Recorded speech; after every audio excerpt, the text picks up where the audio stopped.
E aí, pessoal, bacana? Tá aí, estamos de volta então, agora para trabalhar com matemática, triângulo retângulo. O que é que nós vamos trabalhar, pessoal? Razões trigonométricas. Anota aí, ó. Vamos lá. Vamos relembrar então o que é um triângulo retângulo. Tá aqui ele, quais são os elementos dele. Primeiro ele tem que ter esse ângulo aqui, pessoal, que é o chamado ângulo reto. É um quadradinho com um ponto, com um ângulo de 90 graus. Este ângulo é um ângulo reto, por isso ele é chamado de retângulo. Bom, o maior lado do triângulo retângulo é eu vou chamar de A, que é a hipotenusa. Hipotenusa,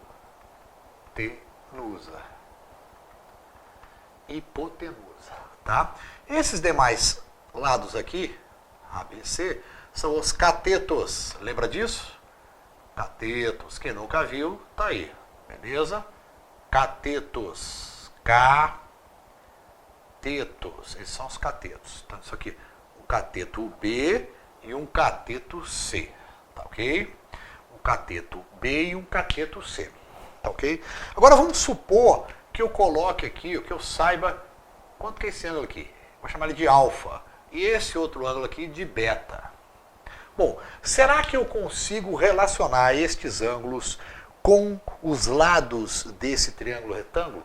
Consigo. Eu consigo através das razões trigonométricas no triângulo retângulo. Então vamos lá. A primeira que eu tenho, pessoal, é o seno. Seno, vamos escrever aqui. Seno. Depende de qual ângulo. Vamos trabalhar com esse ângulo aqui, esse ângulo alfa. Seno do ângulo alfa é igual ao cateto oposto a ele, pessoal. Cateto oposto sobre a hipotenusa. Hipotenusa. Tá, quem é o cateto oposto ao alfa? Pessoal, o cateto oposto ao alfa, o alfa é esse aqui. É sempre o cateto que está à frente dele, tá? Ele está oposto, está na frente dele. Esse cateto aqui não está na frente do alfa, ele está do lado do alfa, ele está formando inclusive o alfa. Ele é um dos lados que formam o ângulo, tá certo ou não? Então esse aqui não é o cateto oposto é o que está na frente do alfa. É como se o alfa estivesse olhando para ele, tá ok? Então quem vai ser o cateto oposto a alfa? Vai ser B. B. Quem é a hipotenusa, pessoal? A hipotenusa, tá aí, é o A.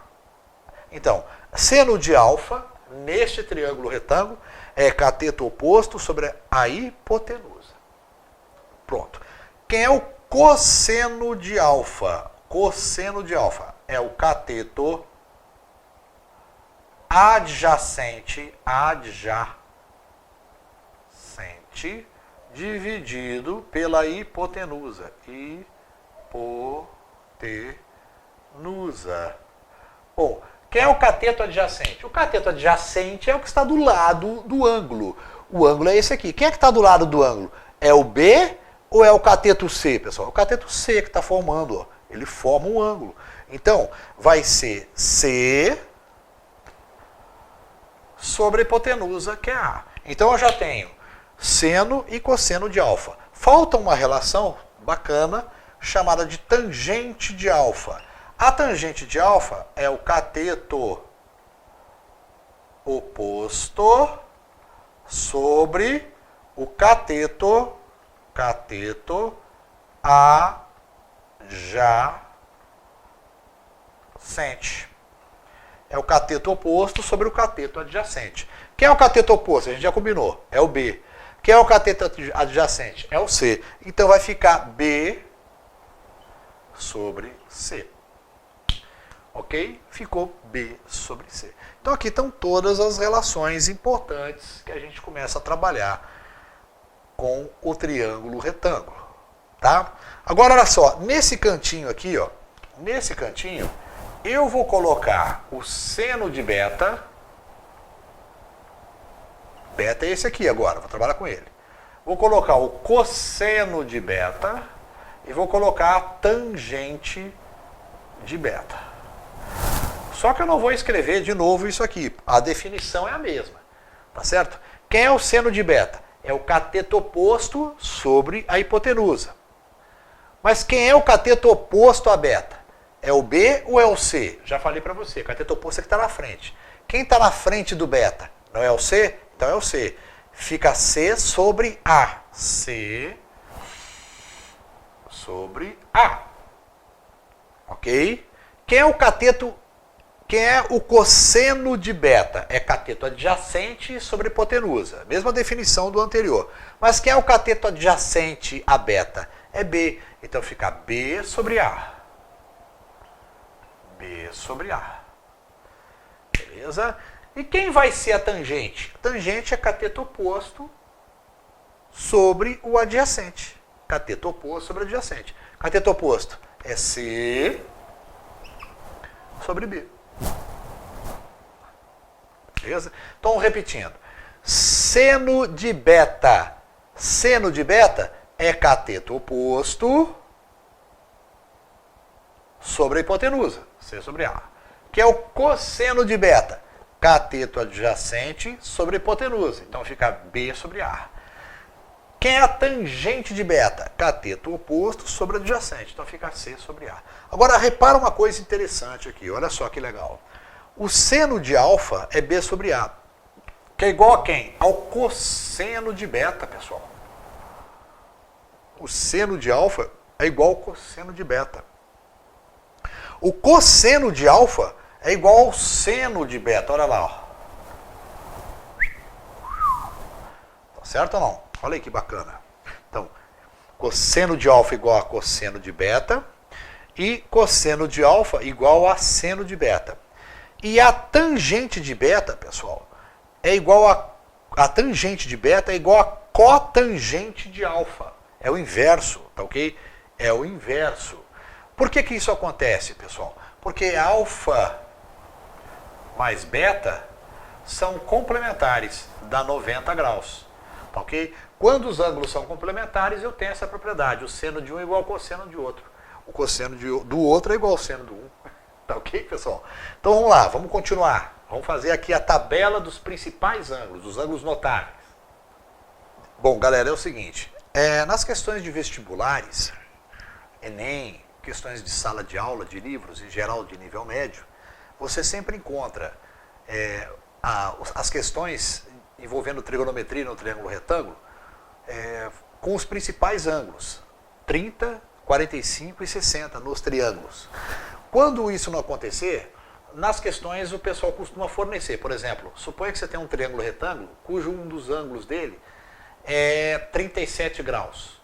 Ele vai ter que fornecer o seno de 37 para você por escrito e o cosseno de 37 por escrito e a tangente também. Seno de 48 graus, ele tem que fornecer o seno, o cosseno e a tangente desse ângulo. Tá ok? Agora, existem os chamados ângulos notáveis, que em geral você tem que saber obrigatoriamente. A não ser que lá no enunciado venha e ele fala, sabendo que seno de 30 é meio, tá, aí você se safa. Senão você tem que memorizar. Como é que você memoriza? Olha só, eu coloquei, na coluna eu coloco seno, cosseno e tangente. Desculpa, nas linhas, né? Nas linhas eu coloco seno, cosseno e tangente. Tá? Nas colunas eu coloco os graus dos principais ângulos, que é 30, 45 e 60. Como é que eu completo isso aqui? Eu completo assim, pessoal. 1, 2, 3, 3, 2, 1. Tudo sobre 2,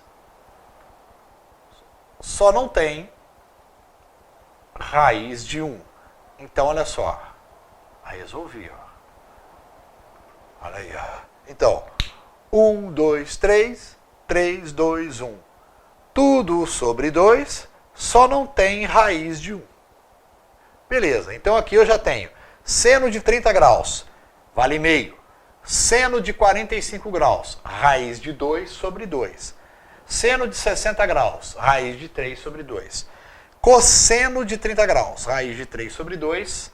Cosseno de 45 graus, raiz de 2 sobre 2. Cosseno de 60 graus é meio.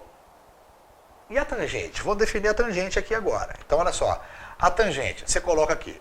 A tangente de raiz de 30 é a raiz de 3 sobre 3.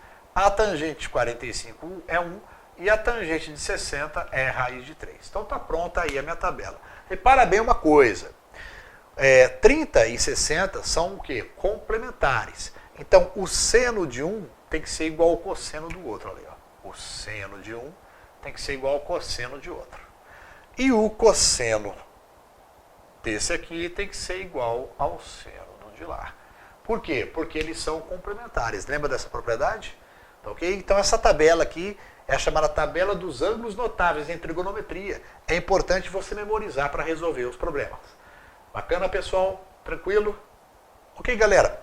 Aproveitando aqui razões trigonométricas, quando a gente vai resolver os exercícios com os triângulos e retângulos, é sempre bom a gente lembrar o seguinte. Essas identidades trigonométricas. Identidades trigonométricas. Identidades trigonométricas. Trigonométricas. Duas importantes, hein? Seno ao quadrado de x mais cosseno ao quadrado de x, pessoal. Isso aqui dá 1, tá? Seno ao quadrado de x mais cosseno ao quadrado de x. O que é a tangente de x? Esse x é um ângulo, tá ok? Você pode substituir ele por um ângulo em graus, tá ok? Tangente de x é seno de x sobre cosseno de x, tá? Então memoriza essas duas importantes. É claro que existe mais identidades trigonométricas, mas para a resolução dos problemas envolvendo razões trigonométricas, essas aqui, no momento, são as mais importantes. Ok? Vamos lá?